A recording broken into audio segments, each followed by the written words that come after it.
Be manager's comment. I'll keep it as brief as I can tonight. A couple of things that we need to touch base on. Did we skip the architectural review? All right, yes. That is on the It's in the middle. item C, Jeff. Sorry. Thank you, Jerry. Make an appointment for the Architectural Review Board. Chuck, you got that too.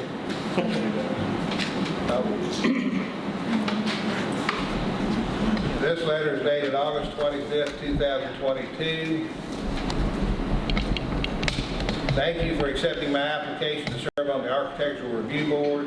I'm a frequent visitor to our downtown area and have a great appreciation for both the history and the businesses of our commercial district.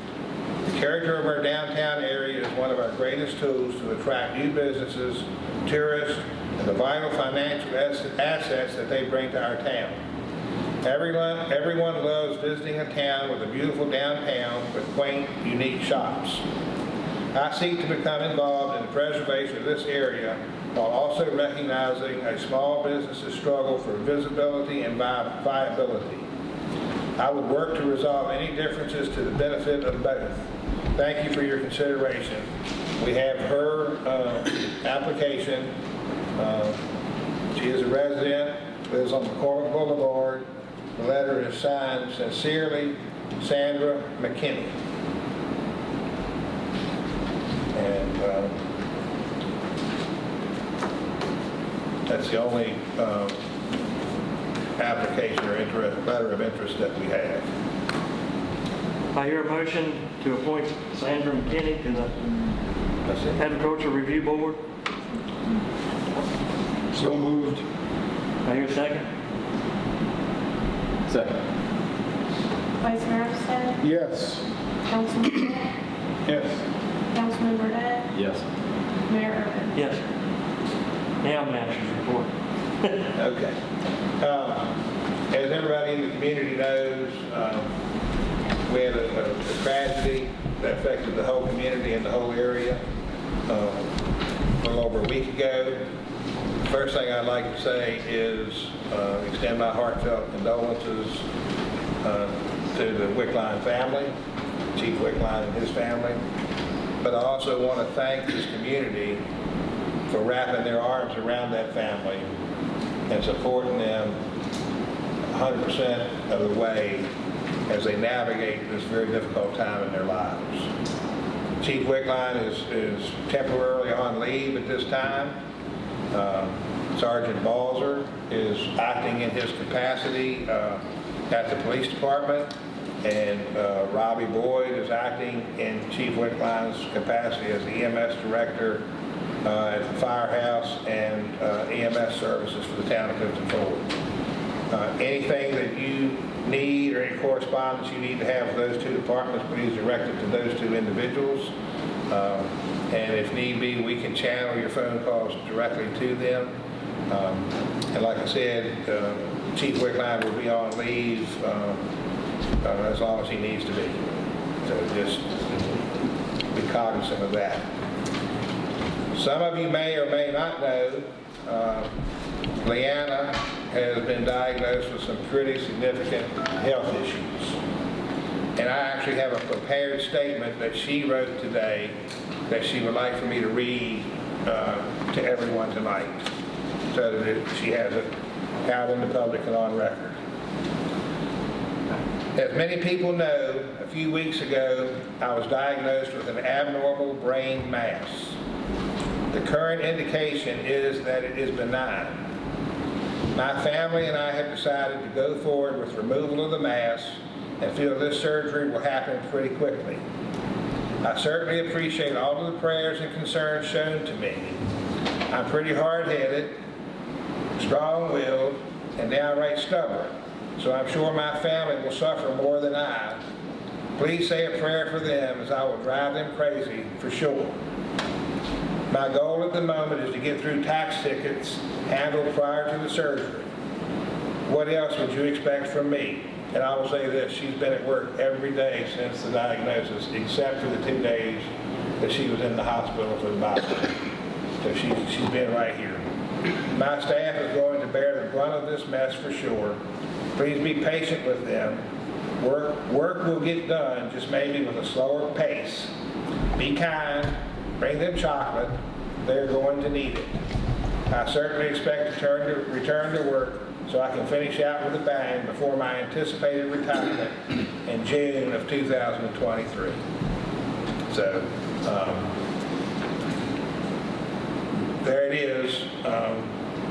Like I said, she's been here every day, working a full day, and she doesn't at this time know when her surgery will be. She goes back to the doctor later this month to schedule that. So just extend her as much support and understanding as you can.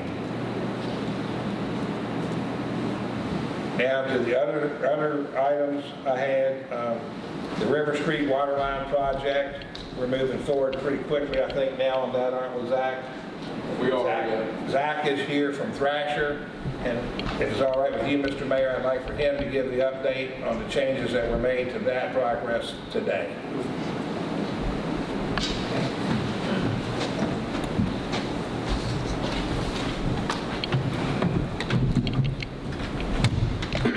Thank you, Chuck.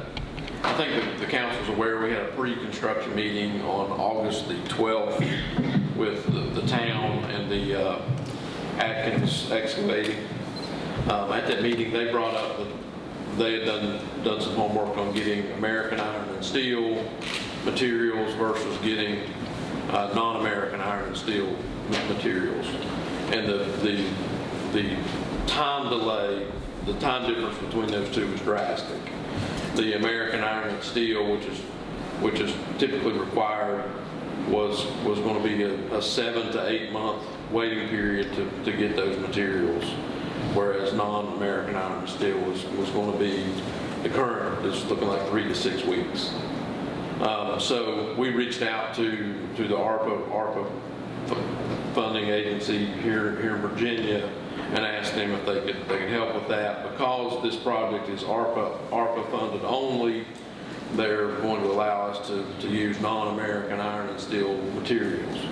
We had the contractor go ahead and prepare submittals for the non-American iron and steel, which we received yesterday, and we're reviewing to make sure that those still fit the technical requirements, the engineering needs of the project, and we'll provide them with comments back either tomorrow or the next day. What we're going to do is, because of all these changes, we were in our agreement, we require American iron and steel. The ARPA rules are evolving as it goes along, and at the time of the contract, when we advertised for bids, we had not yet been told that they could waive the American iron and steel requirements, so it was required. So we're going to do a change order that lifts that requirement. We're going to try to negotiate with the contractor, because typically American iron and steel materials are more expensive, so to get a price reduction on that, and then include some language in there to make sure we don't interfere with the fall festival out there coming up. So we think, as it lays out right now, if we turn them loose later this week or sometime next week to order the materials, that the materials probably won't be here until mid to late October. So the fall festival will probably be behind us by the time they get started, but that's kind of where we're at with everything. It's moving forward, and we're able to save some time by not using American iron and steel materials. Question for me? No, thank you. Zach, thank you. Thank you all. So we are moving forward on that project as rapidly as we can. And I think this is probably the last hurdle that we needed to remove to get things progressing. Under ideal conditions, how long after we get the steel and start, how long will it last? They have it mapped out as about a 45-day project. Now, moving late into the fall, Zach, correct me if I'm wrong on this, but that might extend some due to weather. Weather could play a role into that, but it's a pretty straightforward project. We hope it'll be Good, thank you. Can I ask you a question? Sure. How come American Steel is so far behind? Do you know that answer? Why can't they, I mean, you're right here, why can't you get it quicker than shipping from overseas? But I think the big thing is a lot of the funding agencies for various projects require, and it's just the demand is higher. And there's so many more suppliers if you go international or you go with some of the parts from Mexico, China, or wherever. There's more supply and there's less demand for the non-American iron and steel stuff. And we're seeing that on all kinds of projects. American iron and steel does cause delays. Is there a difference in the warranty of the two? We'll check on that. We've got warranty requirements in our contract and our agreement, so it will at least have to be that good.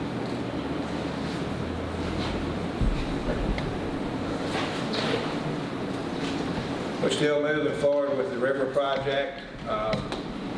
They are still projected on track to complete that project by mid-October. And as soon as they complete the river crossing and get the lines tied in on both sides of the river, they will move their focus, Hammond Mitchell will move their focus to removing the water line off of the A Street Bridge and the barriers that are set there in place as a temporary water line protector. As you all probably have realized by now, we've had some issues at the Mound Street pump station for the fourth sanitary sewer main that also crossed the river at that location. The good part of that is it was already in the process of being replaced across the river, and we were halfway through with that by the time we had an issue with the old line. We had to make arrangements pretty quickly to accommodate that flow, and for about 3.5 to 4 weeks we used a contractor to pump the wet well at Mound Street and haul it around to our Jackson Street pump station. We now have a pump around in place, and we're pumping that sewage from Mound Street down Bird Street across to our Jackson Street pump station. It's an automatic operation. We don't have to have individuals there working around the clock to man that. And the good part of that is once this project is over, Public Works will have a very nice 6-inch Godwin pump that they'll have at their disposal for when they need it in the future. So look for all of that to be finished up and cleaned up by mid to late October. I'm sure you've all seen that the ground has been broken and the foundation has been dug for the love sign, love sculpture on the amphitheater property. The form for the concrete foundation has already been built and is ready to be lowered into the hole that they've dug. And once they get that in and get it backfilled to support it, they should put the rebar in and have that project coming to a completion pretty quickly too. In addition to that, the same crew that's been working on that have been remodeling the old police department downstairs for Clifton Forge Main Street to move into that and make that their new home and headquarters and office.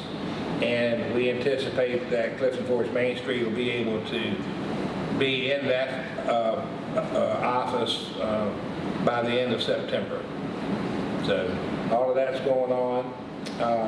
We have hired a new code enforcement individual. His name is Brad Church. He lives in Millboro, or Bath County Hot Springs, actually.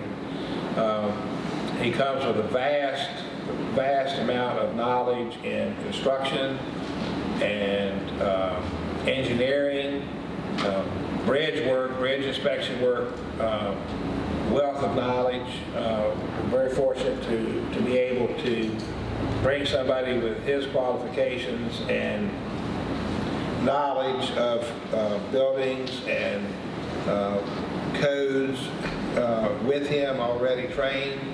As a technicality, you know, he will have to be certified as a zoning inspector, and that's just a minor course that he will have to take and be certified through the state. And I talked about getting that webinar lined up for him today. He started this week. He hit the ground running. He goes out every day and rides the town looking for violations. He sends letters every day. He's going to be a great asset to the town, and also a wealth of knowledge and advice, not only in code enforcement and rental inspection procedures, but all across the board when it comes to our architectural problems and street problems and sidewalk problems and everything of that nature. He brings all of that with him. So if you get a chance, swing by and meet him and introduce yourself to him. He's set up in Gary's old office across the hall from the finance department. Very happy to announce that he's with us and is here.